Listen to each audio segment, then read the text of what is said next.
Praise Lord, जय मसीह की। मैं स्टैनली मैकवान, मेरे YouTube channel Hindi Gujarati Bible study में आपका स्वागत है। मेरे चैनल को आज अभी इसी वक्त आप सब्सक्राइब कर लीजिए और परमेश्वर के ज्ञान में आप बढ़ते जाओ। एक इंसान वो घमंड के कारण वो शैतान बन गया। लेकिन ये घमंड होता क्या है? घमंड किसे कहते हैं? मैं डॉक्टर, मैं वकील, मैं इंजीनियर। क्या आप इसे समझते हो घमंड? क्या घमंड क्या है? कहीं आप में तो घमंड नहीं और आप अभी तक जान ना पाए कि मेरे अंदर घमंड है। घमंड की एक ऐसी बात जो आज तक आपने नहीं जानी, वो इस वीडियो में है। और इसलिए उस घमंड को जानने के लिए मेरे साथ इस वीडियो में अंत तक बने रहो।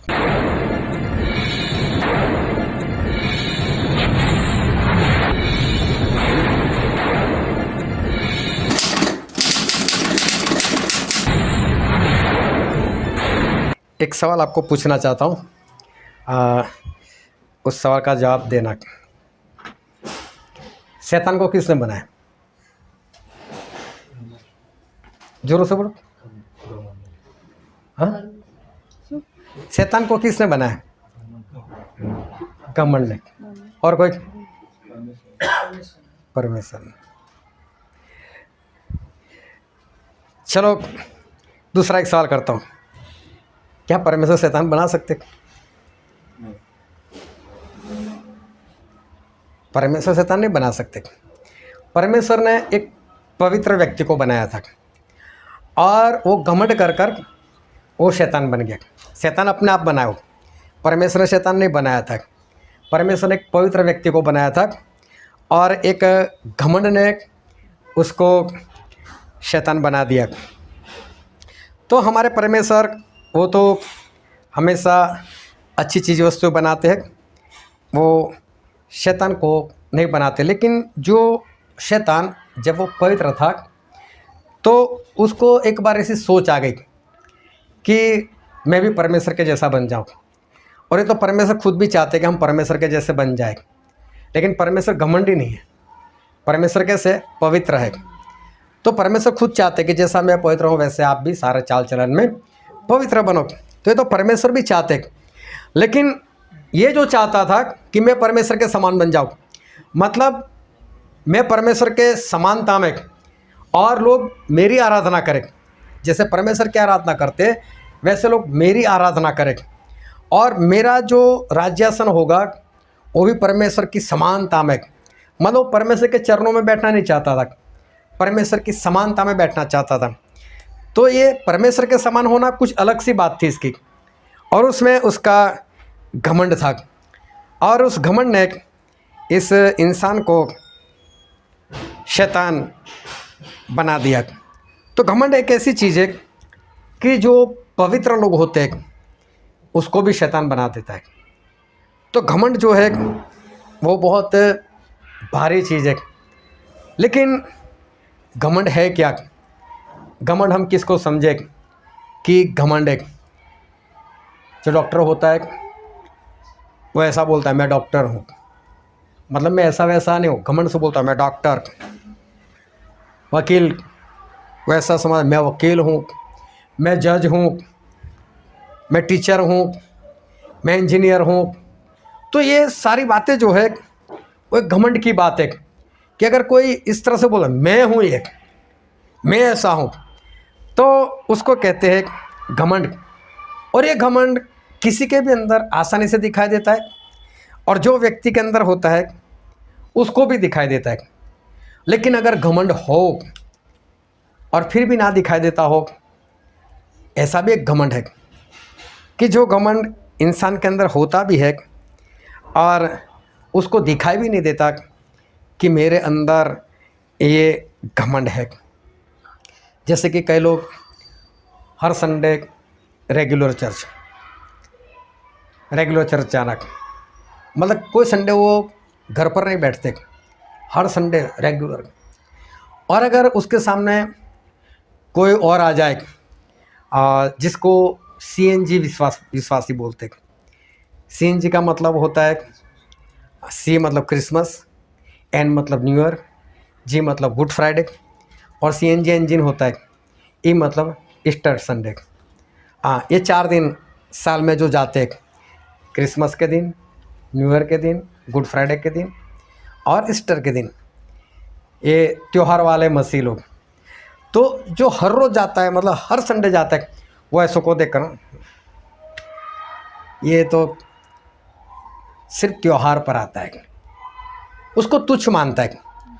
वो ये नहीं बोलता मैं हर संडे आता हूँ, ये घमंड नहीं है उसके अंदर, ये बात नहीं दिखाई देती। लेकिन जब दूसरे को देखता है तो इस तरह से ये कौन सा हर संडे आता है, ये तो सिर्फ क्रिसमस पर, न्यू ईयर पर, मतलब दूसरे को तुच्छ मानता है। अभी समझो दूसरे को तुच्छ मानना, उसका दूसरा मतलब है अपने आप को कुछ ज़्यादा मानना, अपने आप को बढ़कर मानना। तो ये भी क्या है, घमंड है। इसको कहते हैं घमंड। कई लोग होते हैं जिन्होंने बाइबल उत्पत्ति से लेकर प्रकाशित वाक्य तक पूरा पढ़ा है। कई लोग ऐसे भी हैं जिन्होंने एक से ज़्यादा बार पढ़ा है, और वो लोग दूसरे लोगों को देखते हैं जिन्होंने बाइबल पूरा पढ़ा नहीं, या तो हर रोज़ पढ़ते नहीं, और उसको देखते ये देखो ना, बाइबल ही नहीं पढ़ता, आज तक इसने पूरा नहीं किया, और मैंने तो 5 बार मैंने तो बाइबल पढ़ लिया, मैंने तो 3 बार मैंने तो बाइबल पढ़ लिया। वो ये नहीं बोलता मैं हर रोज़ बाइबल पढ़ता हूँ, ये घमंड नहीं। लेकिन दूसरे को देखता है ये बाइबल नहीं पढ़ता, तो ये भी एक घमंड है। लेकिन हो सकता है ये इंसान को ना दिखाई देता हो, वो लोगों को तुच्छ समझता हो कि ये इंसान सही नहीं है, ये इंसान वो सही से बाइबल नहीं पढ़ता। कई लोग होते सुबह उठकर प्रार्थना करते, रात में सोते हुए प्रार्थना करते।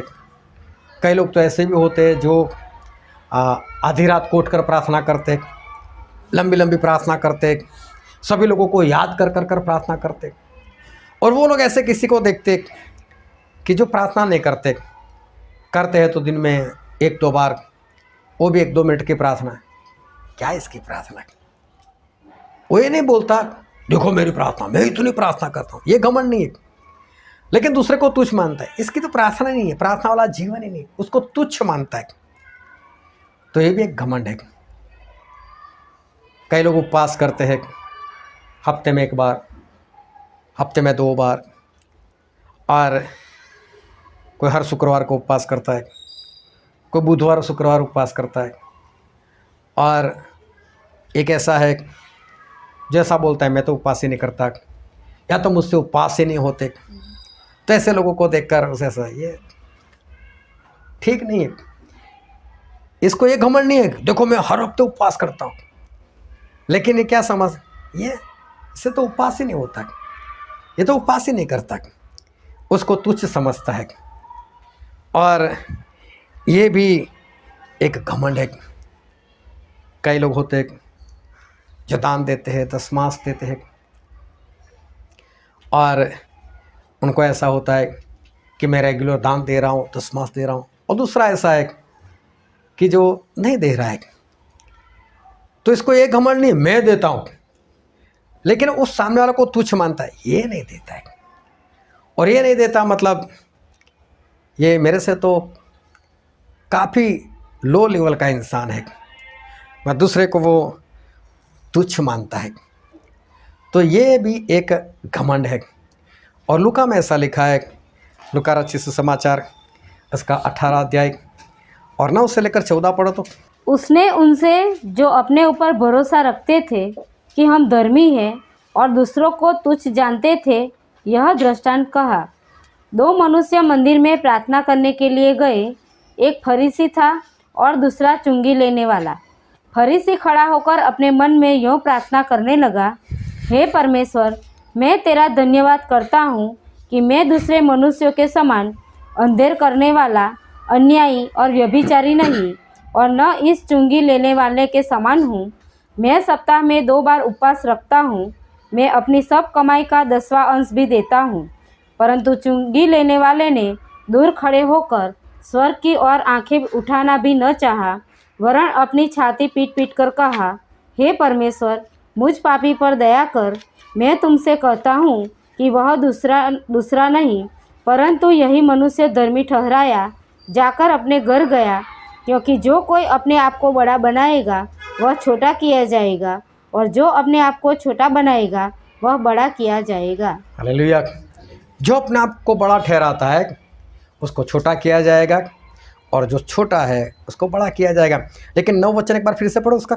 उसने उनसे जो अपने ऊपर भरोसा रखते थे कि हम धर्मी हैं और दूसरों को तुच्छ जानते थे, यह दृष्टांत कहा। हाँ, भरोसा रखते थे, लेकिन सही शब्द है घमंड रखते थे अपने ऊपर कि मैं उससे बड़ा, और दूसरे को तुच्छ मानते थे। दूसरे को तुच्छ मानना ये एक घमंड है, और घमंड शैतान का बाप है, और शैतान कभी स्वर्ग में नहीं जा सकता। और इसलिए जो घमंडी है वो भी कभी स्वर्ग में नहीं जा सकता। इसलिए जो दूसरे लोग हैं वो चाहे जैसे भी हो, चाहे आप ज़्यादा बाइबल पढ़ते हो, आप ज़्यादा प्रार्थना करते हो, आप ज़्यादा उपवास करते हो, आप ज़्यादा आज्ञा कार्य करते हो, आप पवित्र आत्मा से ऊपर जो भी है आपके अंदर, लेकिन सामने वाले को कभी तुच्छ न जानो। अगर सामने वालों को आपने तुच्छ माना तो समझ लेना कि वो हो सकता है कल को वो स्वर्ग में पहुंच जाए, लेकिन आप स्वर्ग में नहीं पहुंच सकते, क्योंकि एक घमंड है। और इसलिए फिलिप्पी में ऐसा लिखा है, फिलिपिया उसका 2 अध्याय और उसका 3 वचन, विरोध या झूठी बड़ाई के लिए कुछ न करो, पर दीनता से एक दूसरे को अपने से अच्छा समझो। दूसरों को अपने से अच्छा समझो, दूसरों को अपने से बढ़कर समझो। वो चाहे कैसा भी है, लेकिन दूसरों को क्या समझना चाहिए? हमसे बढ़कर समझना चाहिए। अगर हमने उस दूसरे को अपने से बढ़कर नहीं समझा तो एक घमंड होगा, और घमंड करने वाले कभी भी स्वर्ग में नहीं जा सकते, क्योंकि घमंड शैतान का बाप है। हालेलुया।